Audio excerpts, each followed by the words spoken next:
नमस्कार विद्यार्थी मित्रांनो, मी प्राध्यापक प्रवीण कड आपल्या सगळ्यांचं मनपूर्वक स्वागत करतो। विद्यार्थी मित्रांनो, महावितरणमध्ये ज्युनियर असिस्टंट अकाउंट्स या पदासाठी एकूण 468 इतकी जी पदसंख्या आहे तर त्यासाठी भरती प्रक्रिया सुरू झालेली आहे आणि यासाठी अर्ज करण्याचा जी काही प्रोसेस आहे ती या ठिकाणी 1 मार्च पासून सुरू झालेली आहे। लक्षात घ्या, तर 1 मार्च 2024 ते 20 मार्च पर्यंत या ठिकाणी आपण अर्ज त्या ठिकाणी ऑनलाइन सादर करू शकतो। तर जे विद्यार्थी बीकॉम झालेले आहेत किंवा BMS म्हणजे बॅचलर इन मॅनेजमेंट स्टडीज ज्यांचं कंप्लीट आहे किंवा ज्यांचं BBA कंप्लीट आहे असे विद्यार्थी आणि प्लस MSc IT ज्यांचं आहे, जर MSc IT नसेल तर बाकीचा टॅली हाही ऑप्शन आहे किंवा तुम्ही जे काही सब्जेक्ट्स या ठिकाणी शिकलेले आहात 10th मध्ये 12th मध्ये किंवा तुमच्या ग्रॅज्युएशन मध्ये किंवा पोस्ट ग्रॅज्युएशन मध्ये, तर त्यामध्ये किमान एक विषय हा कम्प्युटरच्या रिलेटेड असला पाहिजे। तर बेसिक जी काही आपली या ठिकाणी एलिजिबिलिटी आहे बीकॉम, BMS आणि BBA, तर एकूण 468 पदांसाठी ही भरती प्रक्रिया आहे। ऑनलाइन अर्ज प्रक्रिया सुरू झालेली आहे। तर या व्हिडिओमध्ये आपण बघणार आहोत की नेमकी परीक्षा पद्धती काय आहे, अभ्यासक्रम काय आहे, एकंदरीतच किती पगार यासाठी आहे आणि ऑनलाइन अर्ज कशा पद्धतीने करावा।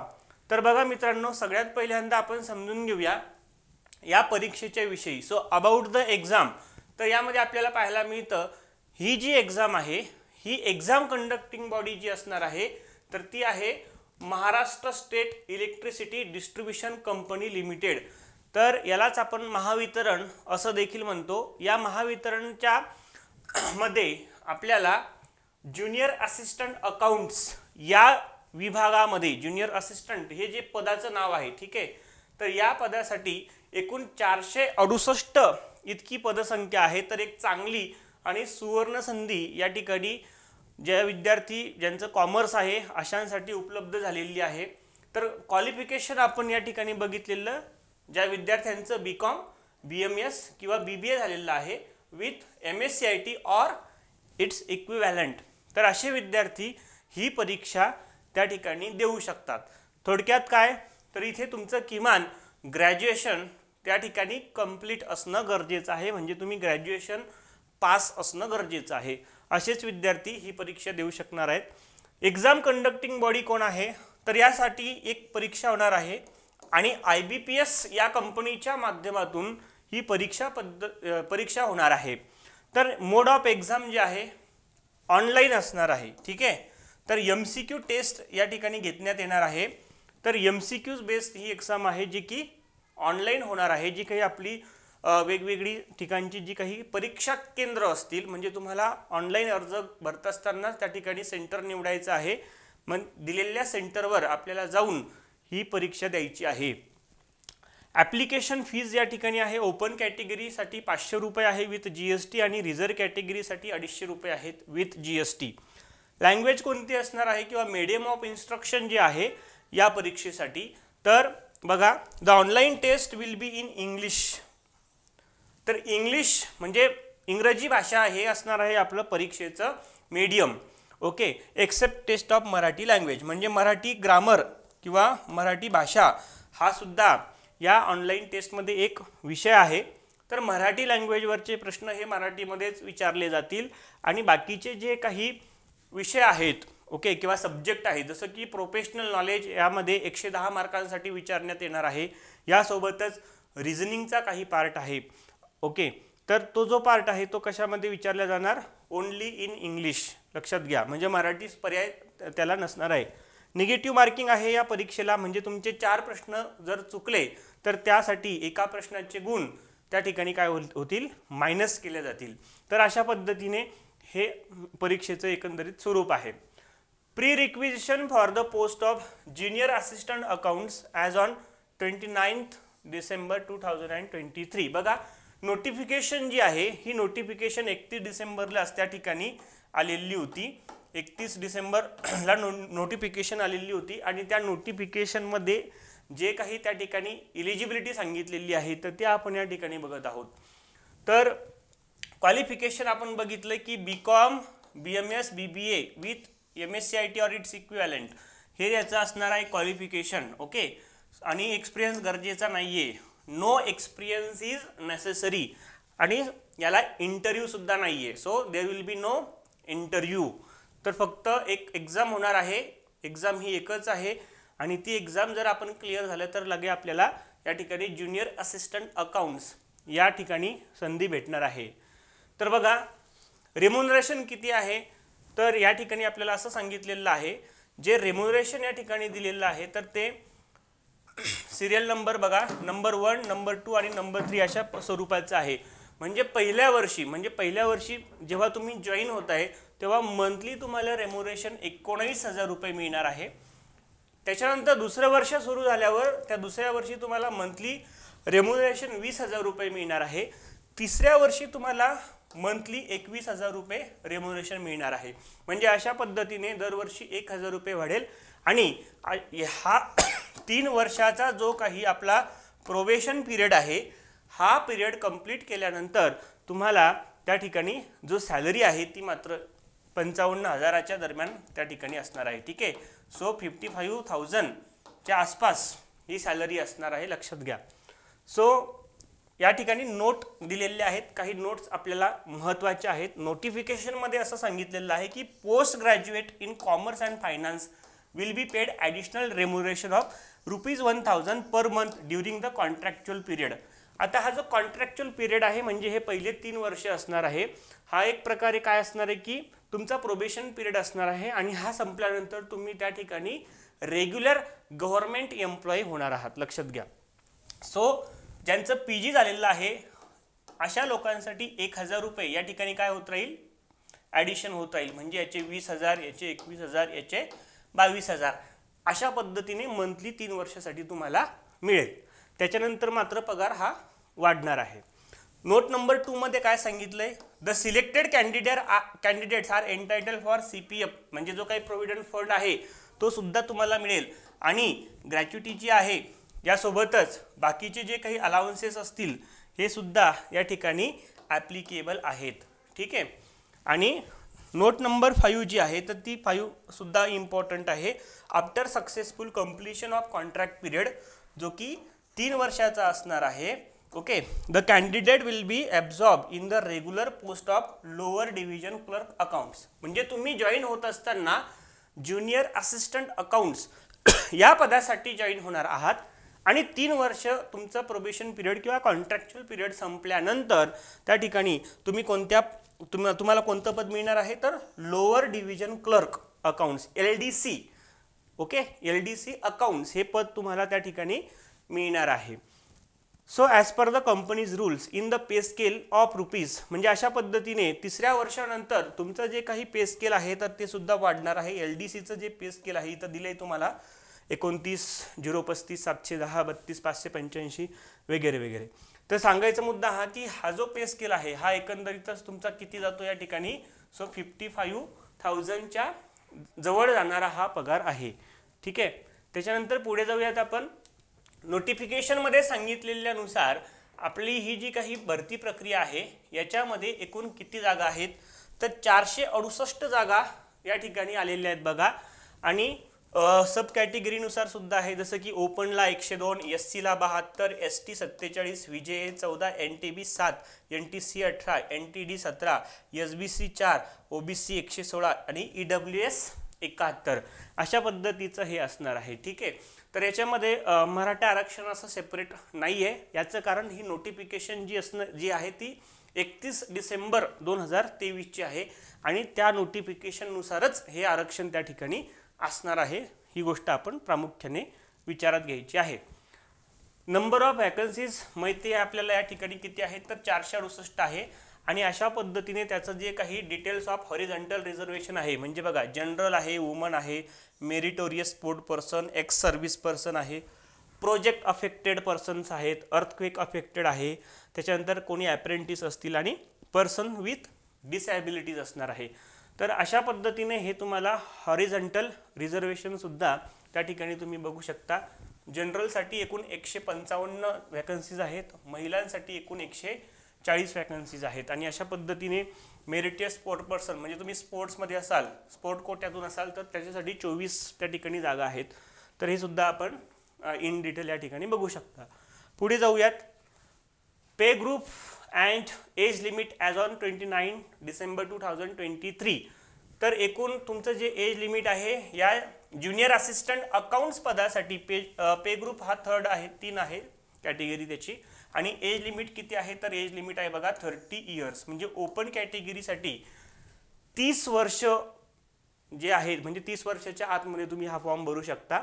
परंतु यामध्ये +2चा बेनिफिट तुम्हाला मिळणार आहे गव्हर्नमेंटच्या त्या नियमानुसार. म्हणजे तुम्ही या ठिकाणी 32 इयर्सपर्यंत जर असाल, 32 इयर्स कंप्लीट ज्यांची नाही आहेत, ठीक आहे, नॉट मोर दॅन 32 इयर्स अशी लोक त्या ठिकाणी इलिजिबल आहे फॉर ओपन कॅटेगरी. त्याच्यानंतर सांगितलंय upper age limit is relaxed by 5 years for the candidate belonging to backward classes including EWS category candidate. म्हणजे जे बॅकवर्ड क्लासेसमध्ये असतील आणि EWS मध्ये असतील त्यांच्यासाठी हे किती आहे तर मग 35 इयर्स असणार आहे. ओके.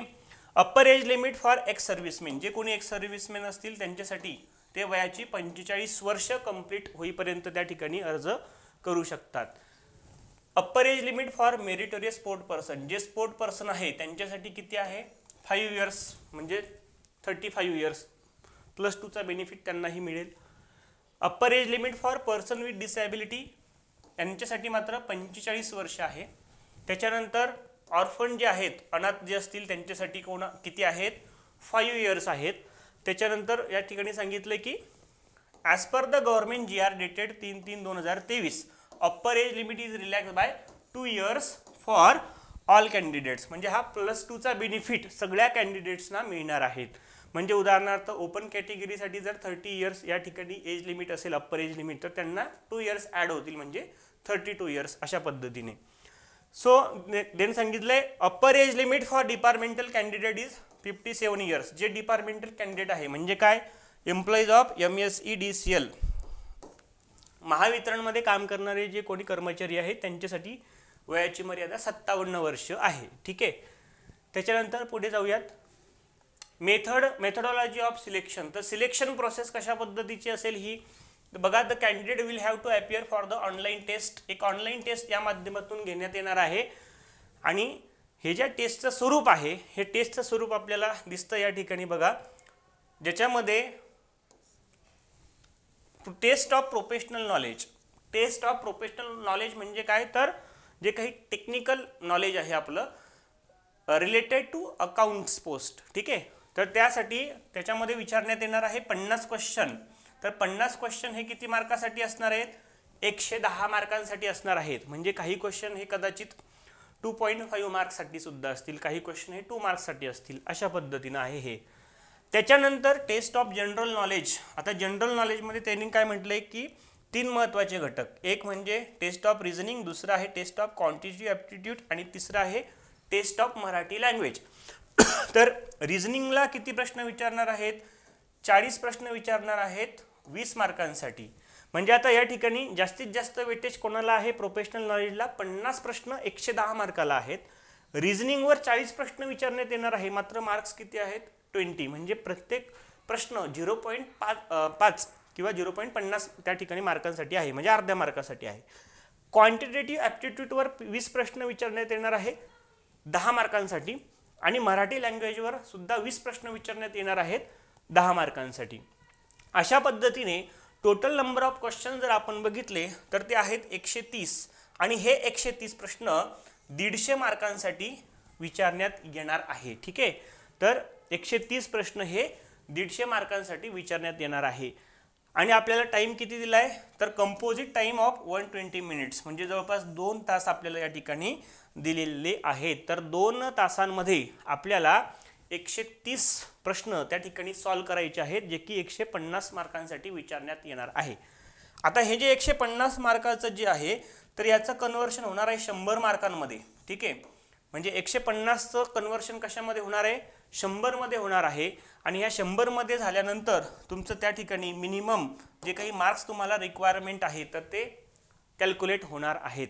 ठीक आहे. म्हणजे 150 पैकी तुम्हाला जेवढे मार्क्स मिळतील ते मार्क कशामध्ये कन्वर्ट होतील, 100 मध्ये कन्वर्ट होतील. त्याच्यानंतर पुढे जाऊया, सिलेबस फॉर प्रोफेशनल नॉलेज. आता बऱ्याच लोकांचं म्हणणं या ठिकाणी आहे आणि वारंवार त्या ठिकाणी एन्क्वायरी होते की नेमका सिलेबस काय असणार आहे. तसं तर आपल्याला महावितरणकडून किंवा IBPS कंपनीकडून कसल्याही प्रकारचा सिलेबस ऑफिशियली त्या ठिकाणी देण्यात आलेला नाही आहे.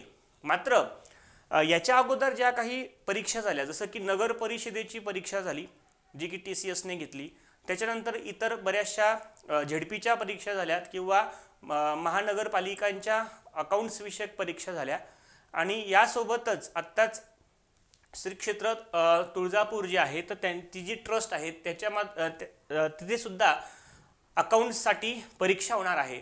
तर त्यांनी तीच परीक्षा सुद्धा IBPSच्या माध्यमातून होणार आहे आणि त्यांनी आपल्याला एक जो सिलेबस दिलेला आहे तर हा सिलेबस आपली जी नगर परिषदेची जी परीक्षा झालेली आहे त्याच्यासोबत मिळता जुळता आहे. ओके, सो त्याच्यामुळे हाच सिलेबस आपण या ठिकाणी प्रमाण मानून अभ्यास या ठिकाणी आपल्याला करायचा आहे. मग आता कोणकोणते विषय घटक त्याच्यामध्ये आहेत ते लक्षात घेऊयात आपण. आता प्रोफेशनल नॉलेजमध्ये केवळ अकाउंट्स हा एकच विषय नाही, तर अकाउंटसोबत इतरही बरेचसे विषय आहे. जसं की बघा, अकाउंटिंग हा एक स्वतः महत्त्वाचा विषय आहे. त्याच्यानंतर बिझनेस लॉज हा एक आहे. ओके, कंपनी लॉ आहे, cost accounting, financial management, income tax, auditing आणि ॲश्युरन्स आणि इन्फॉर्मेशन टेक्नॉलॉजी.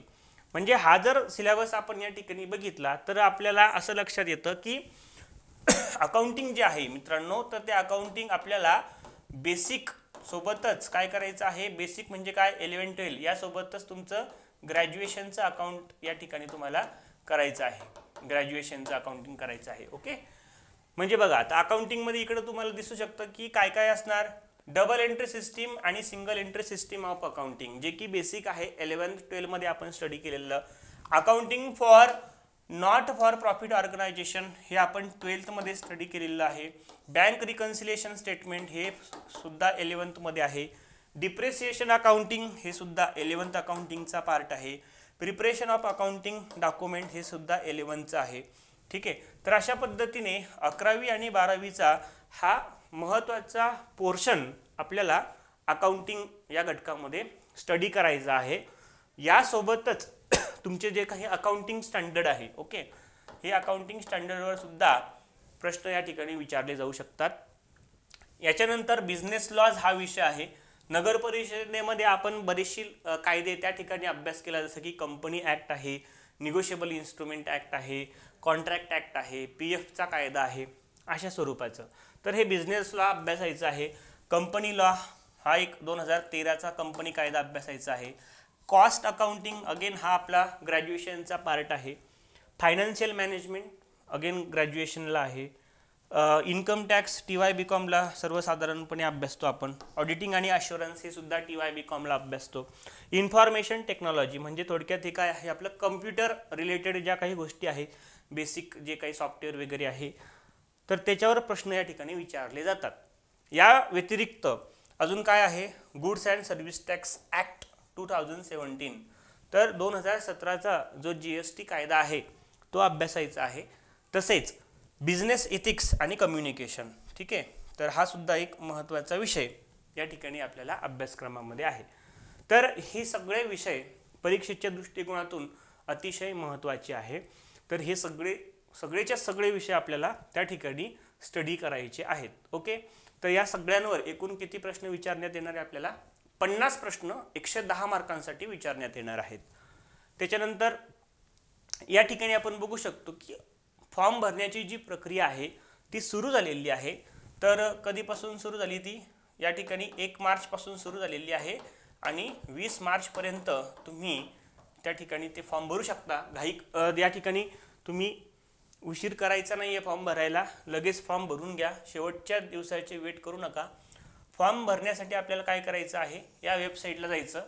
ठीक आहे, www.mahadiscom.in या वेबसाईटला गेल्यानंतर तुम्हाला होममध्ये अशा स्वरूपाची या ठिकाणी विंडो दिसेल, रिक्रुटमेंट ऑफ व्हेरियस पोस्ट. त्याच्यामध्ये इम्पॉर्टंट इव्हेंट्स दिलेले आहेत. Commencement of online registration of application 1 March 2024 पासून सुरू झालेलं आहे. Closure of registration of application 20 मार्चला ते बंद होणार आहे. त्याच्यानंतर closure of editing application detail, जर काही तुम्हाला एडिट करायचं असेल तर त्याची डेटसुद्धा 20 मार्च शेवटची आहे. Last date for printing your application 4 April 2024. 4 April 2024 पर्यंत तुमचं जे काही ॲप्लिकेशन आहे भरलेलं हे 4 एप्रिलपर्यंत तुम्ही प्रिंटआउट करू शकता. त्याच्यानंतर ते नाहीसं होऊन जाईल तिथून. ऑनलाईन पेमेंट जी आहे ती तुम्हाला ऑनलाईन पेमेंट करायचं आहे 1 ते 20 मार्च या दरम्यानच ते करायचं आहे. ठीक आहे. तर ही झाली प्राथमिक माहिती. यासोबतच फॉर्म भरताना काही महत्त्वाच्या गोष्टी आहेत. त्या कोणत्या? तर important points to be noted before registration. Before applying online candidate should scan their photograph. काय काय पाहिजे? तुम्ही तुमचे जे डॉक्युमेंट्स आहेत त्या ठिकाणी स्कॅन करून घ्या. फोटोग्राफ दिलेल्या जी काही या ठिकाणी त्याची साईज आहे त्याच्यानुसार सिग्नेचर तुमची त्या ठिकाणी लागणार आहे. त्याच्यानंतर लेफ्ट थंब इम्प्रेशन, तुमच्या डाव्या अंगठा जो आहे तर त्याचं इम्प्रेशन त्या ठिकाणी लागणार आहे on white paper with black or blue ink. एका व्हाईट पेपरवर काय करायचं आहे? ब्लँक किंवा ब्ल्यू इंकने तुमचं ते थंब त्या ठिकाणी करायचं आहे. ते त्याचा फोटो घ्यायचा आहे आणि ते अपलोड करायचं आहे. ठीक आहे. त्याच्यानंतर काय सांगितलंय? अ हँड रिटन डिक्लरेशन. आता हे काय करायचं आहे? एक व्हाईट पेपर घ्यायचा आहे आणि या व्हाईट पेपरवर ब्लँक इंकने म्हणजे काळ्या बॉलपेनने त्या ठिकाणी काय करायचं आहे? तुमच्या स्वहस्ताक्षरामध्ये एक डिक्लेरेशन लिहायचं आहे. स्वतःच्या हस्ताक्षरामध्ये लिहायचं आहे. काय डिक्लेरेशन लिहायचं आहे तर ते सांगितलं आपल्याला. ते बघा इथं सांगितले पॉईंट नंबर 4 मध्ये.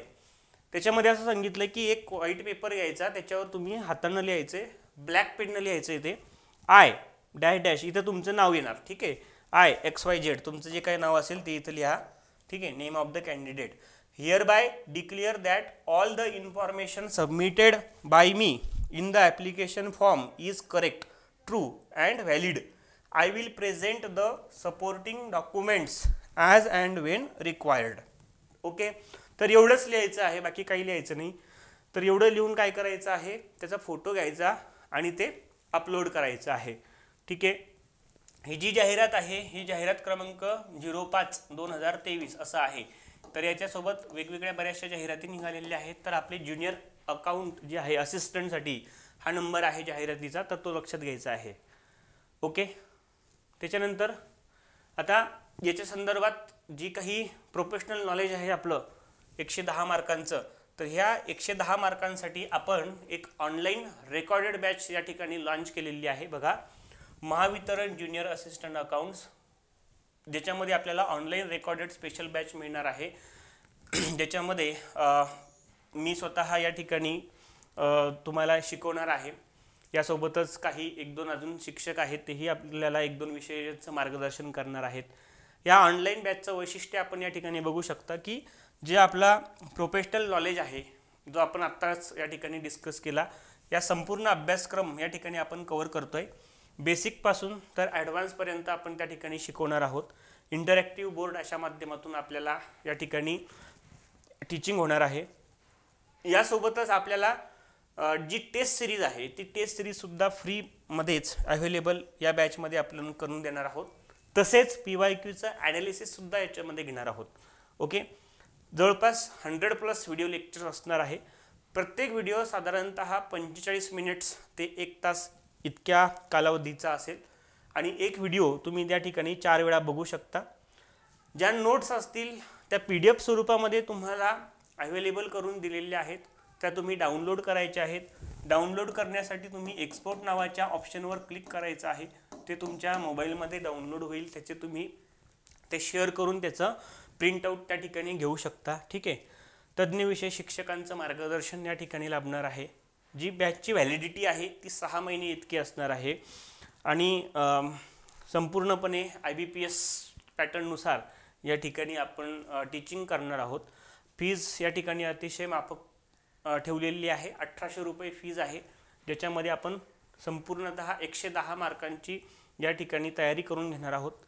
हा कोर्स जॉईन करण्यासाठी तुम्ही प्ले स्टोअरला जायचं आहे आणि प्रवीण कर्ड्स क्लासेस हे आपलं जे ॲप आहे ते डाउनलोड करायचं आहे. ठीक आहे. तर त्याच्यामध्ये महावितरण नावाचा कोर्स आपण क्रिएट केलेला आहे, तर तो कोर्स तुम्ही त्या ठिकाणी जॉईन करायचा आहे. जर तुम्हाला काही अडचण असेल तर या नंबरला तुम्ही कॉन्टॅक्ट करू शकता 8788167249 किंवा व्हॉट्सअप काही करायचं असेल तर 9850543061 या नंबरवर व्हॉट्सअप करू शकता. ठीक आहे. अजून तुम्हाला काही अडचणी असतील तर तुम्ही नक्कीच या ठिकाणी कमेंट बॉक्समध्ये तुमच्या अडचणी किंवा शंका विचारू शकता. यासोबतच या परीक्षेच्या संदर्भात आणखीन डिटेल माहिती मिळवण्यासाठी आणि अपडेट करण्यासाठी आपलं टेलिग्राम चॅनलसुद्धा आहे. हे प्रवीण कड क्लासेस या नावाचंच आपलं टेलिग्राम चॅनल आहे. तर ते अवश्य तुम्ही जॉईन करा. त्याच्यामध्ये आपण सगळे अपडेट्स त्या ठिकाणी तुम्हाला वेळोवेळी देत असतो. आपलं यूट्यूब चॅनल आहे, त्याच्यावरही अशा स्वरूपाचे एक्झाम रिलेटेड जे काही लेक्चर्स असणार आहेत, ओके, सिलेबस आणि कंटेंट ओरिएंटेड आणि MCQs, तर ते तुम्हाला त्या ठिकाणी अवेलेबल होणार आहेत. तर यूट्यूब चॅनललाही तुम्ही सबस्क्राईब करून घ्या. या व्यतिरिक्त आपल्याच या ठिकाणी प्लॅटफॉर्मवर किंवा ॲपवर मराठी व्याकरण याविषयी जी बॅच आहे ती सुद्धा स्वतंत्रपणे उपलब्ध आहे, ज्याच्यामध्ये लक्ष्मण चौधरी सर, ज्यांना की 11 वर्ष प्लस अध्यापनाचा अनुभव आहे, ते आपल्याला लक्ष मराठी अकॅडमीच्या माध्यमातून TCS आणि IBPS पॅटर्नवर आधारित महावितरणासाठी स्पेशल एक मराठी व्याकरणाची बॅच त्या ठिकाणी उपलब्ध करून देण्यात आलेली आहे. अशा पद्धतीने ही एक लाईव्ह प्लस रेकॉर्डेड बॅच त्या ठिकाणी असणार आहे. त्या बॅचची वैशिष्ट्ये आपण बघू शकता. घटकनिहाय नोट्स तुम्हाला उपलब्ध करून दिले जाणार आहेत. TCS आणि IBPS पॅटर्नच्या प्रश्नांचं त्या ठिकाणी ॲनालिसिस करून दिलं जाणार आहे. यासोबतच घटकनिहाय टेस्ट उपलब्ध होणार आहेत. बॅचची फी अगदी माफक आहे, फक्त 499 रुपयामध्ये आणि 6 महिने कालावधीसाठीची आपली ही बॅच आहे. तर हे सुद्धा आपल्याच या ठिकाणी ॲपवर उपलब्ध आहे. तुम्हाला ती बॅच त्या ठिकाणी स्वतंत्रपणे बाय करण्यासाठी उपलब्ध आहे. ठीक आहे. तर इथे आपण थांबूयात आणि काही अडचणी असतील तर नक्कीच विचारा आणि लवकरात लवकर परीक्षेचा जो काही फॉर्म आहे तो तुम्ही भरून घ्या. आणि अशाच पद्धतीचे एक्झाम ओरिएंटेड लेक्चर्स आपण या ठिकाणी इथून पुढे परीक्षा होईपर्यंत घेऊयात. या ठिकाणी आपण थांबूयात. परीक्षेसाठी सगळ्यांना मनपूर्वक शुभेच्छा. थँक्यू.